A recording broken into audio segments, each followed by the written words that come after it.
y en Voces y Opiniones, y nos encontramos acompañados por el magíster Juan Javier Gutiérrez Limongi, que hoy ha sido invitado para hablar y para conocer los cambios que necesita el país en materia económica en este año 2026. Bienvenido, ¿cómo estás? ¿Qué tal todo? Qué gusto verte. Hola Francia, y a todas las personas que escuchan atentamente la 96.9 FM a esta hora de la mañana, gracias por la invitación y bueno, atento a todas tus preguntas.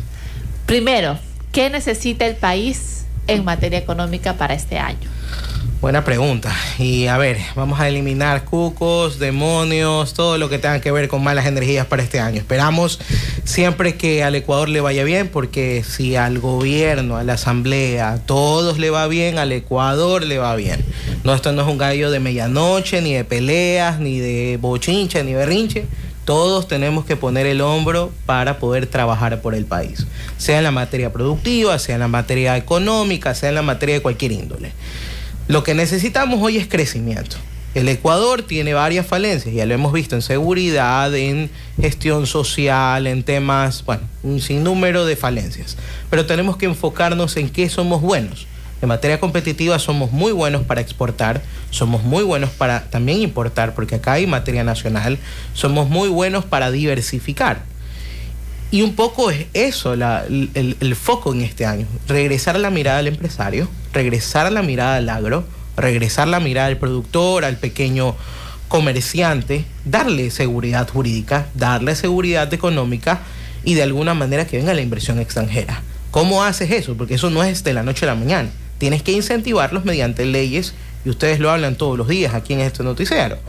Leyes que formulen no solamente la seguridad que necesita el ciudadano de a pie, sino también esa garantía para que no haya más deserción dentro de los negocios pequeños, no tengamos emprendimientos fantasmas como lo hemos tenido después de la pandemia, no hayan esas huidas o fugas de cerebros que se van a otros países porque lamentablemente no hay oportunidades acá.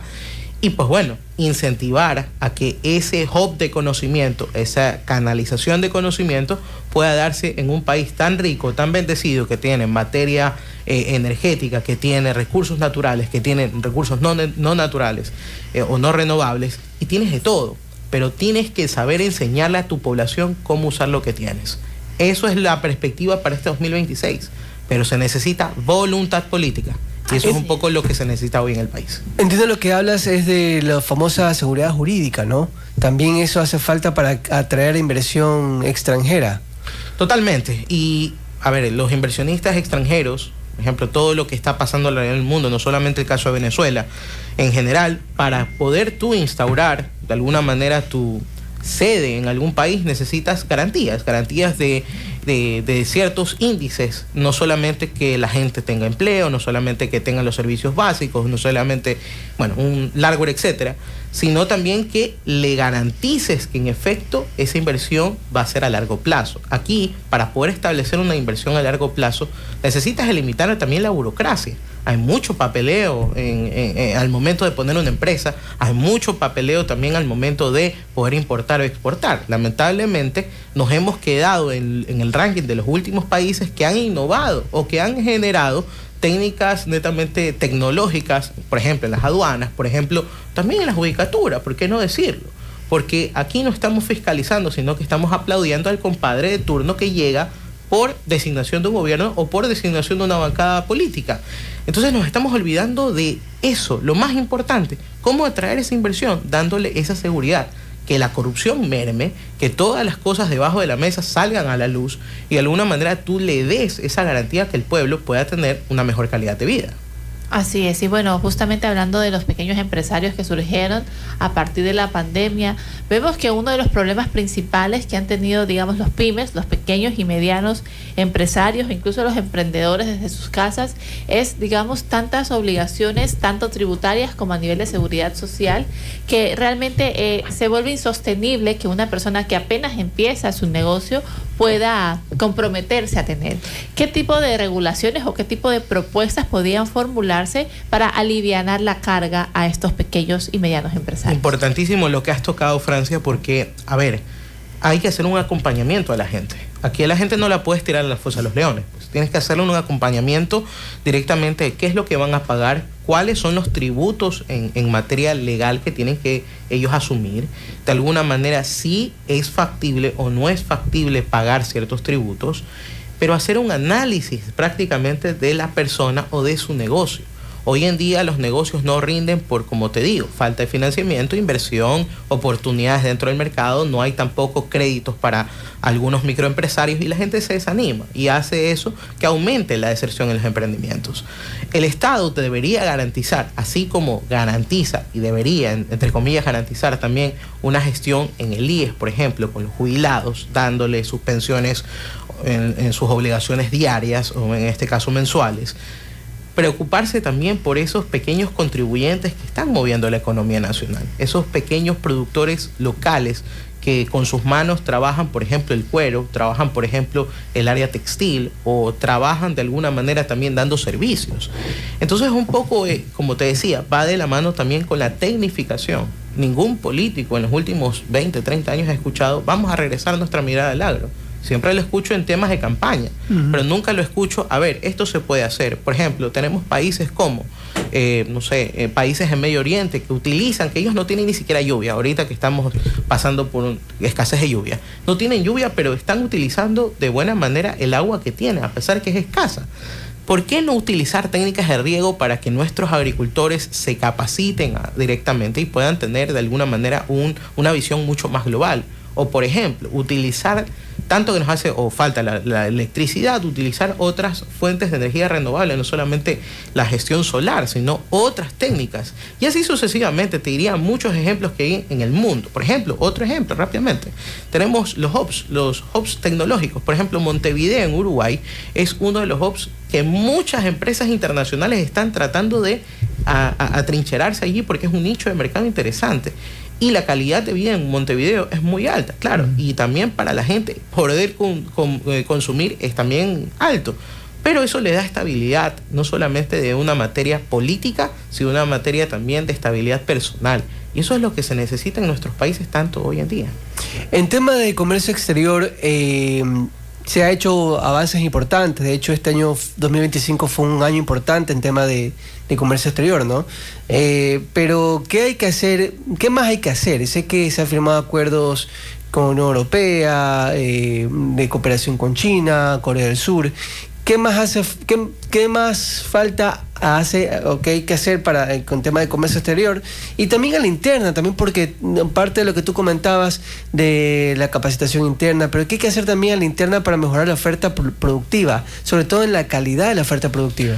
Bueno, totalmente demostrar que podemos ser un mejor país y una mejor calidad de personas. El país está totalmente gobernado por la corrupción. Es uno de los modismos culturales que salen a luz cuando de alguna manera viene alguna firma internacional. Hay convenios de alguna manera éticos en diferentes empresas para poder cerrarse y de alguna manera bloquear ese problema, pero casa adentro tenemos que trabajar mucho en una cultura contra la corrupción. Eso es como punto uno. Punto dos, te podría decir que internamente las firmas de convenios internacionales es muy buena, es muy sana, es como que le estuvieras dando vitamina al país, pero también que esos acuerdos no sean acuerdos que se beneficie un cierto grupo político, sino que se beneficie la gente que de alguna manera está en la calle, el ama de casa, el taxista, que todos aprendan y sepan que es bueno que otros países puedan aliarse. Sería muy bueno seguir aperturando una gestión comercial con los Estados Unidos, firmar un tratado de libre comercio y de alguna manera generar que nuestros productos vayan con 0% de arancel. Ahora, con todas estas gestiones que el presidente Trump está haciendo, de alguna manera no es pedirle de rodillas, pero sí de alguna manera tratar de ser competitivo en un mercado tan agresivo que tienes tú, potencias internacionales como China, Rusia y el propio Estados Unidos, sin hablar obviamente del petróleo. Entonces tienes una riqueza técnica importante, tienes el camarón, tienes el banano, pero tienes que tú, como te decía, tu industria tiene que blindarse porque hay otros problemas que están a sombra de, por ejemplo, el terrorismo o el narcoterrorismo que está pasando en este momento en el país, cómo contaminan los contenedores y demás. Entonces, es deber también del gobierno poner un stop a este tema de daños que le está haciendo a la industria y de alguna manera supervisar de mejor manera cómo están manejando. Puede ser que hayamos tenido la mejor balanza de pagos de la historia, puede ser que el superávit en importación o exportación haya sido el mejor, pero si no garantizamos que existe esa seguridad, el país no va a poder avanzar. Y hablando precisamente de comercio exterior y de las políticas que ha implementado Donald Trump, ¿cómo podría beneficiarnos a nivel económico justamente el conflicto geopolítico entre Venezuela y Estados Unidos? Bueno, el conflicto en este momento, o sea, es una cuestión que hay muchas opiniones en la mesa, ¿no? Unos están de acuerdo, otros están en contra. Hay opiniones divididas en donde lo que se tiene que ver en este momento es que el mercado principal que se está atacando en este momento es el commodity del petróleo.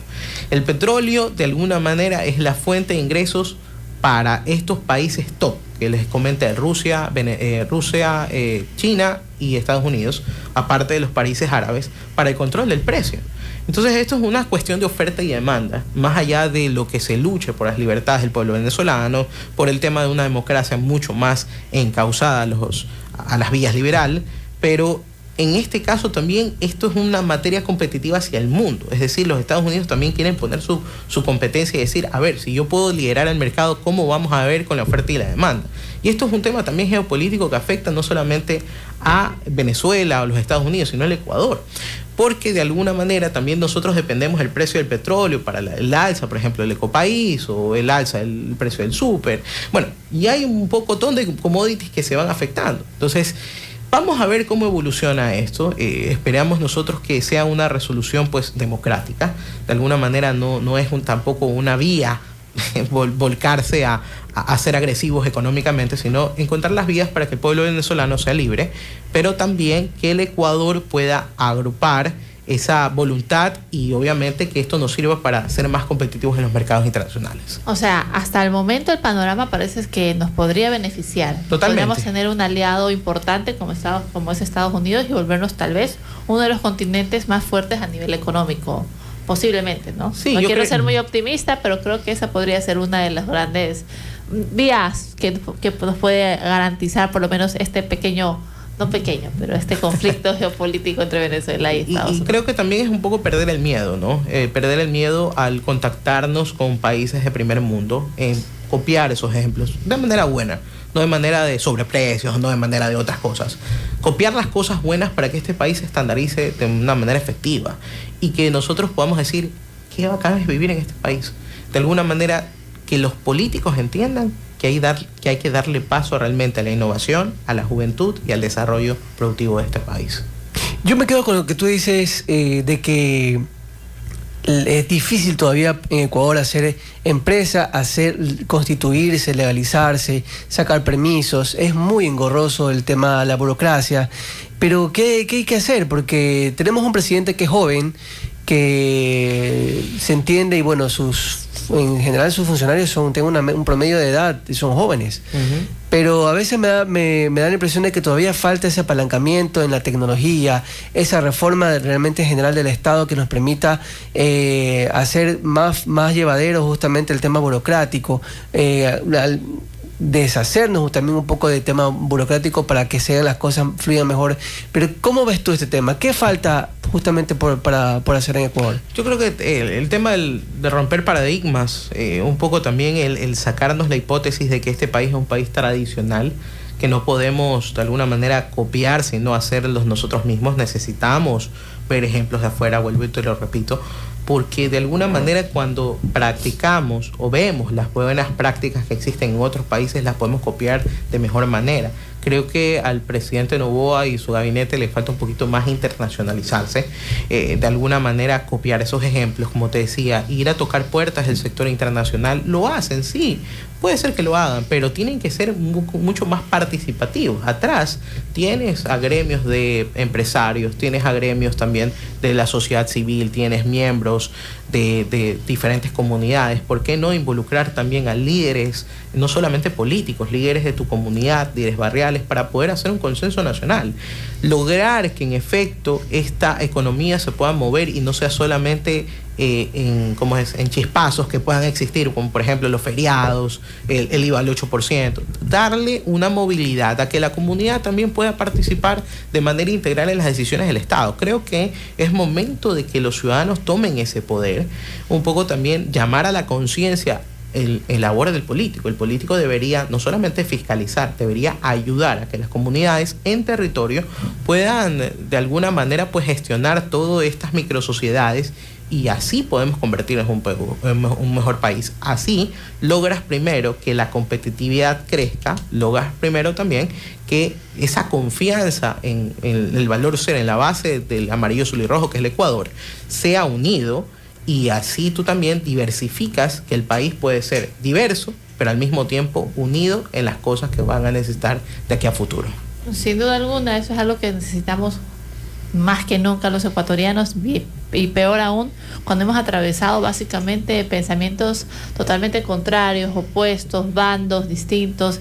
Sin embargo, desde las diferencias no se puede solucionar absolutamente nada, mucho menos temas tan importantes como el incremento en una actividad productiva que a todos nos favorezca. Bueno, y quiero agradecerle a Juan Javier por su clara explicación sobre el tema de comercio exterior y sobre geopolítica mundial, básicamente, y cómo estas propuestas que has traído, Juan Javier, podrían beneficiar a todos los ecuatorianos. Muchas gracias por estar aquí y esperamos tenerte en otra ocasión para seguir conversando sobre temas de comercio exterior. No, muchísimas gracias a ustedes, encantado de poder participar nuevamente en este espacio en la 96.9. Gracias.